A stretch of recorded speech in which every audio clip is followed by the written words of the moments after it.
Hi friends, I'm Abby and welcome back to my channel. Today I'm going to be telling you about all of the books I read in the month of December. December was not my best reading month, neither in terms of quantity or quality. It has not been the best of reading months, unfortunately. I will get into the stats and everything that I got up to and the things that I read. So in December I have managed to finish 5 books plus 2 novellas, and I do have 1 book on the go. In terms of total pages, that's 2,679 pages in completed books. I do still have a few days left. I'm filming this on the 29th, so I do have the 30th and 31st, but I anticipate I won't finish that on the go book. I do have a book on the go which I have put into the finished books, but I will be finishing that one. That one will be finished, I promise you. Anyway, in terms of the sort of genres, I have 1 romance, 1 fantasy romance, 4 fantasy, and 1 anthology. And all 7 of the books, plus novellas included, were adult. Then in terms of my star ratings, it wasn't amazing. It was not amazing. I had 1 2.5 star, 3 sort of 3 to 3.5 stars, and then 3 4 stars. So nothing wowed me, which is a little bit saddening that I haven't had any like new favourites this month, which is a bit of a sad time. Like, I wanted to have a favourite. I wanted some favourites and it just didn't happen, which is a little bit sad as well, that quite a few of these things were finales in series that I read, and finales that didn't necessarily let me down, but, well, one of them let me down, but like nothing wowed me, which is a bit sad. And then I did finish 3 series. I started 1 and my on the go is at 28. That's where I'm closing out the year, on 28 ongoing series, which is fine. I've got my whole video, which would have been posted before this one. It's already up, of my like series roundup for the year, so if you want more details on where I'm at with my series, I can link that. Okay, December was a busy month. December was really busy.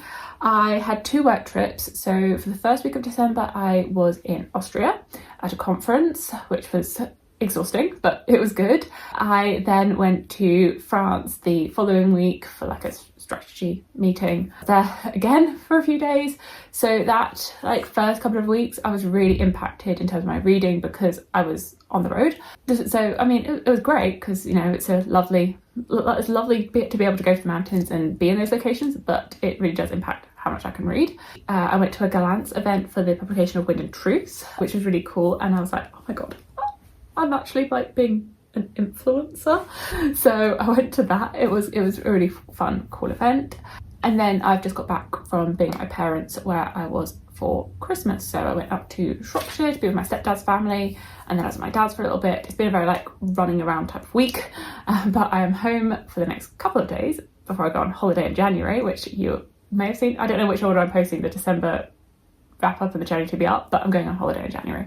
So yeah, it's been a bit of a whistle stop month, but we're here and I did do some reading. So let's start with the audiobook. So I did actually have a relatively good audiobook month in December. I am currently training for the London Marathon, which is quite an investment in my time because it involves quite a lot of running to train for this marathon. So I have been doing a good amount of reading or listening on some of my runs. I did manage to listen to 2 of the short stories that I hadn't listened to yet or read yet in The Arcanium Unbounded by Brandon Sanderson. I did not read Wind and Truth, but I did manage to read some Brandon Sanderson this month. You know, I was like, I'm feeling a little bit left out because I'm not reading. I need to do some weeding because my garden is a mess. But I hadn't read 2 of the short stories in here, or novellas, which is what I've counted them as. So as I had the audiobook for this, I was like, oh, let's just listen to these. So I listened to one of them. I listened to them on 2 separate occasions. The short stories were Shadows for Silence in the Forest of Hell and Six of the Dusk. If it takes you about or just under an hour for a 10k, those are perfect, like hour long listens if you're listening at like 2 and a bit speed. Sorry, lots of specifications to this. If you listen to the stories at about 2 times speed, they are the perfect length for a 10k if you're doing a 10k in about an hour. So lots of specifications to it, but they were like the perfect length for the runs that I was doing. Shadows for Silence I listened to at the beginning of the month. That one is just a bit creepy and weird. That one I liked but I didn't love. It was sort of like the 3.5 star, that it was intriguing because I think the world is really intriguing. It's set in this world which seems very, very dangerous, that if you bleed outside, or if you're too loud or do anything outside, then you are at risk of dying. So it's a very traumatic, I'd say, world, but it wasn't my favourite. But I did enjoy, I think, a little bit more Sixth of the Dusk, and that one's also quite a dangerous world, but it has these chicken-like birds in it, which I'd seen in Rhythm of War, and I was like, oh, chicken-like bird things. I get the link now. I was like, okay, this is where the crossover is. So there are, just in Rhythm of War, some of these bird-type things which seem to be a little bit more powerful than just being a bird. And in Sixth of the Dusk, you actually you sort of see them a little bit more, and I was like, okay. So I did enjoy reading both of those. They were both quite quick and fun and just easy to read, and I hadn't really been saving them for anything in particular, but I was feeling a bit bereft of Sanderson, so I was like, these are easy ones I can fit in. So now my plan will be to read The Silent Man, and then I'll get to Wind and Truth at some point. So that, and I think that now completes everything that's in here, that I've read everything now. The other thing that I listened to was Hopeless, the 5th and final book in the Chestnut Spring series by Elsie Silver. It was fun. It was a fun time. We're following Beau, who is one of the brothers, and he has been part of the Canadian military, and through each of the books you sort of see him going off on different missions, and at the end of, I think, the 4th book, or was it in the 3rd book, you realise that he has been injured in the line of duty, and now he is back home and coming to terms with that he can no longer be part of the military due to the injuries that he sustained and what he has gone through, and sort of the PTSD that he is going through, and then the romance that he finds. So I did find that one quite enjoyable, just an easy read. I'm very happy to sort of wrap that all up and sort of had that as like a little audiobook series that I've managed to just work my way through. Overall, they're not like my favourite romances. They're fun and relatively engaging and easy to listen to, but they don't compare for me to like Emily Henry or Abby Jimenez. Like, those ones are authors that I absolutely adore, whereas these ones I find fun and engaging, but they're not like up there. And then the other thing that I am currently listening to, which I do not anticipate finishing, but just as we're doing like the running audiobooks, I have decided to start a Throne of Glass reread, and I feel like it's the best decision I've made in 2024. I've started a Throne of Glass reread on audio. So I've read all of the series. I've read some of the books many times, like Throne of Glass, and then I think some of them I've only read once. Like I think I've read only like Tower of Dawn and Empire Storms, and the second half of the series I've only read once, and it's been a few years because I read the final book when it came out, so it's been a good few years now. Throne of Glass I read originally in like 2014, and I was obsessed. It might have even been before 2014. Been like 2013, I don't know. It's been like at least 10 years, or say at least 10 years since I started reading this series, and I was like, what's going to be a good audiobook to listen to? And I went, well, you've listened to and reread the Crescent City series and the ACOTAR series. Why don't you do a reread of Throne of Glass? Because in my head, Throne of Glass is the best of Sarah J. Maas's works. And I started listening to it. I'm about like 25-30% of the way through. So good. I think this is just going to fuel me. I'll just keep running because I'll be like, I know what's going to happen, but must keep going. I think I'm set now. This is going to last me, I don't know how much into my training, but I think it's going to last me. Anyway, that's what I'm currently reading and having a great time with. Also, I am running the marathon for charity, so I will leave the links probably in every video now, but any support is really appreciated because the marathon is a very, very long way. Anyway, back to the things that I finished. So I have some series that I finished and completed in December. That was one of my missions, was to try and finish some of my series. I finished 3. I've always spoken about Hopeless, and I did finish 2 other ones. I did have like some ambitions to try and finish more. Didn't quite happen, but I did finish the Atlas series by Olivia Blake by reading the Atlas Complex. This one was disappointing. This one took me weeks. This one took me so long to read. I'd already started this one in November and then put it down. So I was going into this with like maybe 80 pages read. And it's not even that long a book. It's 400 and something pages. And it took me weeks to read this. It took me so long to read this book. I struggled my way through this. The Atlas series I've relatively enjoyed, just in terms of like the plotting of it, that you're following 6 main characters as they enter into this secret society called the Alexandrian Society, where each of them has a specific skill or magic power that they are able to control, and they're considered the best in the world, whether that's like an elemental one or a more mental one, but they're considered to be the best in the world. And they know that only 5 of them can continue on into the second year. So we've now progressed a little bit from there, and it's all quite philosophical and thought-provoking, and it's quite slow and it plods along. It's a character study in some ways and looking at humanity, and it's not overly like fast-paced and plot-heavy, but I've typically found them quite enjoyable. That I enjoyed the first 2. This third one, and I don't think this is... There's elements of this that I don't think are bad, because it definitely continued on in the same vein as those first 2. But I think it was overly long. Like, I get it that this series is very philosophical, thought-provoking, but there were pages and pages where nothing was happening, and we were just getting these philosophical dumpings. And I'm like, can we progress a little bit? Can I get a little bit of plot? Can I get a little bit of something or anything to progress this? Because it just kept going on and on and on. And it felt like I was reading this for forever. I mean, I was reading this for so long that it felt like it was never going to end. I would be reading it and I'm like, how have I only read 10 pages? I've been reading this for half an hour. Like, it just felt like it went on. And I get that the pages are quite like full and dense, but it took a long time. I'd say I'm overall like happy with where we got to. Like, I don't think like the ending was bad, that I'm fine with how it ended, but I just felt as though this could have been this, you know, it's like a 470 odd page book. I think it could have been 3 to 350, and then it would have been a better book. So I think I would still recommend the series. It's just there's a little bit of hesitancy with it now. But I knew going in as well to have lower expectations for this, because I'd seen the Goodreads rating, I'd seen people's thoughts, and I do think that they are a little bit harsh. I don't think this is significantly different than the rest of the series. It just needed trimming.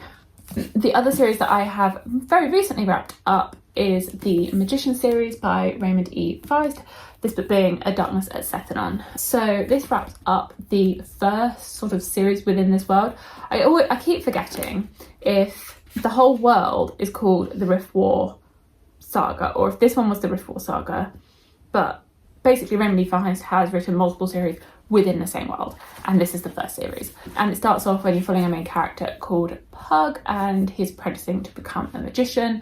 You also follow his friend Thomas. They start off it's sort of like a very cozy traditional fantasy setting, like European village, but then war strikes. It's set in this world where there are different worlds, or like portals to different worlds, which I think is really interesting, and does sort of lead into the next book that I'm going to talk about, which again deals with that sort of like portal. It's not a portal fantasy because it's not going from our world, but it's portal fantasy within fantasy worlds.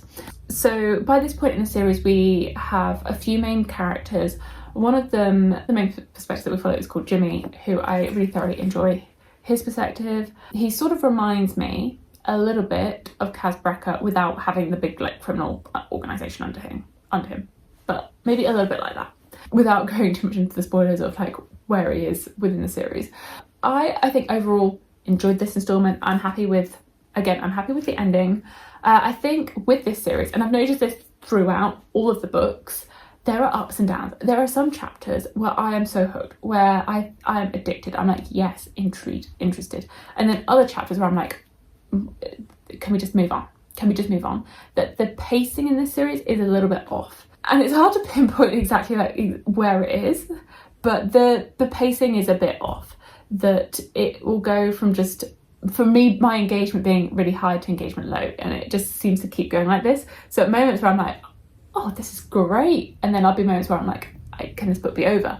So it's just so up and down. But this, I think this did a really interesting and good job of still continuing to like expand the world, give us more information about like the world and characters, and giving more sort of backstory, which makes you interested to keep, I guess, reading on in this world, because you're sort of still getting exposed to more of it, but also wrapping things up in quite a satisfying way. It did have, I guess, a traditional fantasy thing where it built to a big battle where everything wrapped up, but I was overall like happy with that and happy with where all of our characters ended. So I'd recommend this. I've enjoyed my time reading this, and I do intend to continue reading from Raymond E. Weiss. I'm particularly interested in reading the Daughter of the Empire series that he co-wrote with Jenny Wirtz, so that's what I plan to pick up next. Then the series that I started, and as I said, it links a little bit with that, where you have these fantasy portals, is Quicksilver by Callie Hart. This one is a fantasy romance. I've put the alternative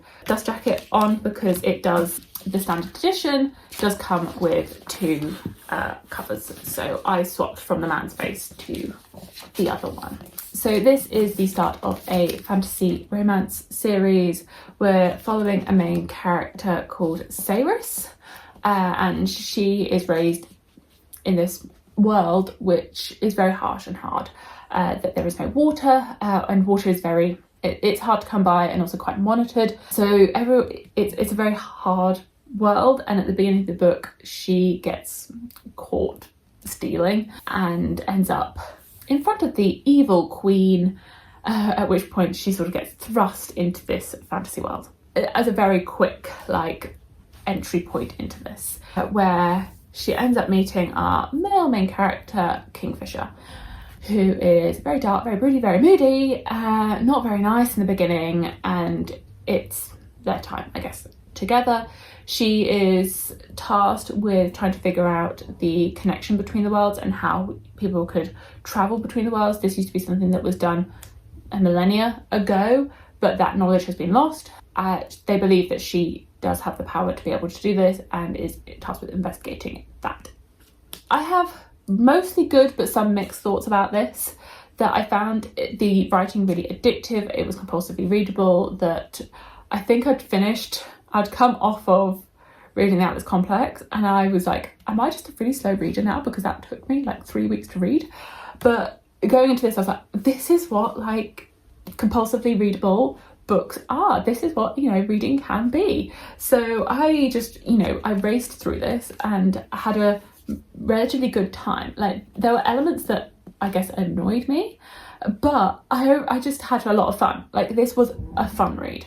So the elements that didn't quite work for me, I found that there's not a load of plot. There's not loads of plot.